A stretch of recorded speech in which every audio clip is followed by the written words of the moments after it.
আমার লেগে শাড়ি লেসছি। তুই বই লেগে শাড়ি লেসছি? ওর লেগে তো নিয়ে আসবাই। দেখি কি শাড়ি এনেছো।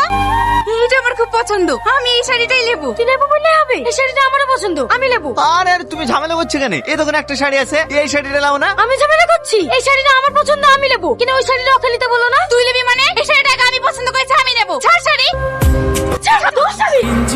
তোমাদেরকে এত করে বারণ করার পরে তোমরা আবার ঝামেলা করছো। আর তুমিও বা কিরকম লোক? দুই ভাই ঝামেলা করতে তুমি দাঁড়িয়ে দাঁড়িয়ে দেখছো। কি করবো বলেন বড় সাহেব, এরকম ঝামেলা প্রতিদিনই হয়। বিয়ে করার বেলায় তো দুটো বিয়ে করেছো, আর এখন ঝামেলা কন্ট্রোল করতে পারছো না। দেখেন মোড়ল সাহেব, কি আর আমার কোনো কথা শোনে না।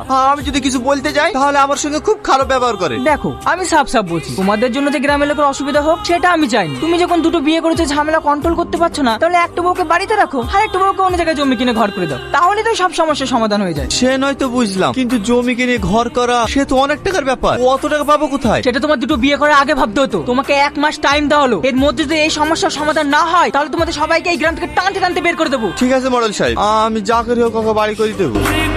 এই এই খবরদার বাড়িতে ঢুকবি নি। বুড়ি রুটি খাবে বুঝলে তো, তাই হোটেল থেকে রুটি নিয়ে এসছি। মুসলিমা, মুসলিমা, একে তুই রুটি আনতে বলেছি? হ্যাঁ মা বলিসি। ঠিক আছে, রুটিগুলো ওইখানে রেখে চলে যাও।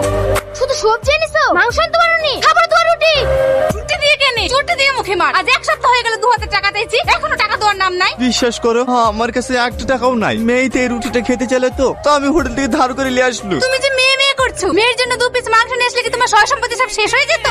ঠিক আছে, এই রুটিগুলি রাখো, আমি এক্ষুনি বুড়ির লেগে মাংস নিয়ে আসছি। আর শোনো, মাংস নিয়ে বাড়িতে ঢুকবা না, যার তার হাত দিয়ে পাঠিয়ে দিবা। এই দাঁড়া, ওই বাড়ি থেকে নাকি ছিলে তাই বল। আমি যাইনি তো। এই তুই যাসনি? আমার মিথ্যে কথা বলছি, আমার কাছে সব খবর আছে। ওই সতীনকে রুটি আসলি? আমি ওর জন্য উঠলি যাইনি তো, আমি আমার মেয়ের জন্য উঠলি গেছিল।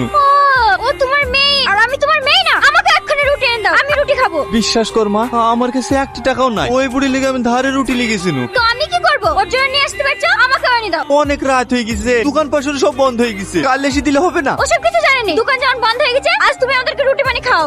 কি হলো দাঁড়িয়ে থাকলি যে? মেয়েতে রুটি খাবো বলছে, শুনতে পারলিনি? এই দাঁড়া, কোথায় যাচ্ছি? ওই বাড়িতে যেমন গিয়েছি গা ধুয়ে শুদ্ধই ঘরে উঠ। মা আমার খুব খিদে লেগেছে, কইলে রুটি বানানি হলো? কতক্ষণ লাগে? হ্যাঁ হয়ে গেছে, এই একটু থাম, আমি লিয়ে আসছি। দেখালা বুড়ি রুটি তো খাবে, পানি রেখে এনে দেবে তোর বড় বাপ।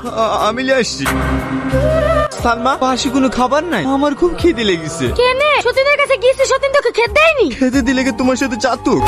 এখন কোনো খাবার নেই, সকালে খাস, চুপচাপ শুয়ে পড়। আর একটা কথা শোন, রান্নাঘরে বিস্কুট আছে, খবর দিলে খাবিনি। সকালবেলায় বুড়ি খেয়ে প্রাইভেট যাবে, ও আবার বিস্কুট ছাড়া চা খেতে পারে না।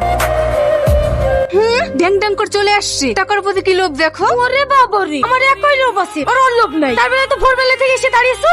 এই মুখ সামলে কথা বলবি। টাকা নিতে এসছি, ভদ্রভাবে টাকা নিয়ে বাড়ি যাবি। এই পেমেন্ট পেয়েছি? হ্যাঁ পেয়েছি। এই ব্যাগটা আমাকে দে, আমি ভাগ করে দিচ্ছি। তুই ভাগ করবি মানে? আমাকে তো আমি ভাগ করবো। হ্যাঁ বলছি আমি করবো। আপনারা চুপ করেন, প্রত্যেক মাসে এভাবে ঝামেলা করেন কেন? এটা কোনো হাট বাজার নয়, এটা হচ্ছে অফিস। আপনারা যদি প্রতি মাসে এভাবে ঝামেলা করেন না, আপনার স্বামীর চাকরিটাই চলে যাবে। আমি ঝামেলা করতে আসিনি, টাকা ভাগ করতে এসেছি। না হলে না সব ওই সতীনকে দিয়ে দেবে। আমার ঝামেলা করতে আসিনি, তোর মুখ দেখলে আমার ঘৃণা লাগে। আমিও টাকা নিতে এসেছি। আপনারা চুপ করেন, টাকা আমি ভাগ করে দিচ্ছি। ব্যাগটা দেন।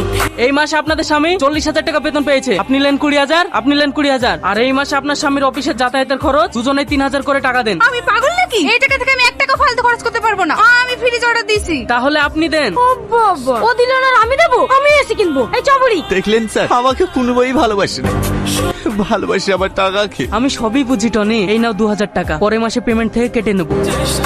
হেঁটে স্যার চলে এসে। আসেন আসেন। কি ব্যাপার, এসব কেন? কেনে তুই বুঝতে পারছিস নি? ওই সতীনের মেয়ের বার্থডে পালন করলি, আমার মেয়ের বার্থডে পালন করবে নি? মাহির বার্থডে তো এখন না, এখনো 6 মাস বাকি আছে। তো কি হয়েছে? আবার 6 মাস পরে করবো? তুই এখানে বার্থডে পালন করে এসছিস, এখানে বার্থডে পালন করতে হবে। কি ব্যাপার, তাই থাকলি যে? এখানে এসে কেক কাটতে হবে। কি হলো যা, আমার গিফট। আমি জানি না মধু যে তুমি আজকে বার্থডে পালন করবা, না হলে আমি লিয়ে আসতো। কোনো ব্যাপার না, তাহলে টাকা দাও, আমি গিফট কিনে নেবো। বিশ্বাস কর মধু, আমার কাছে 1 টাকাও নাই। আমাকে ম্যানেজার 2,000 টাকা দিয়েছিল, সেই টাকাটা আমি ওই মুসলিমাকে দিয়ে এসেছি। তোমাকে আমি অন্যদিন গিফট কিনে এনে দেবো। অন্যদিন না, আমার এক্ষুনি টাকা লাগবে। তুই কাকে কেক খাওয়া যাচ্ছিস? বসে কা ছাই দিল মুখে। টাকা নাই, গিফট নাই, এখানে হা করে কেক খেতে এসে তোর লজ্জা লাগে না? সর এখান থেকে।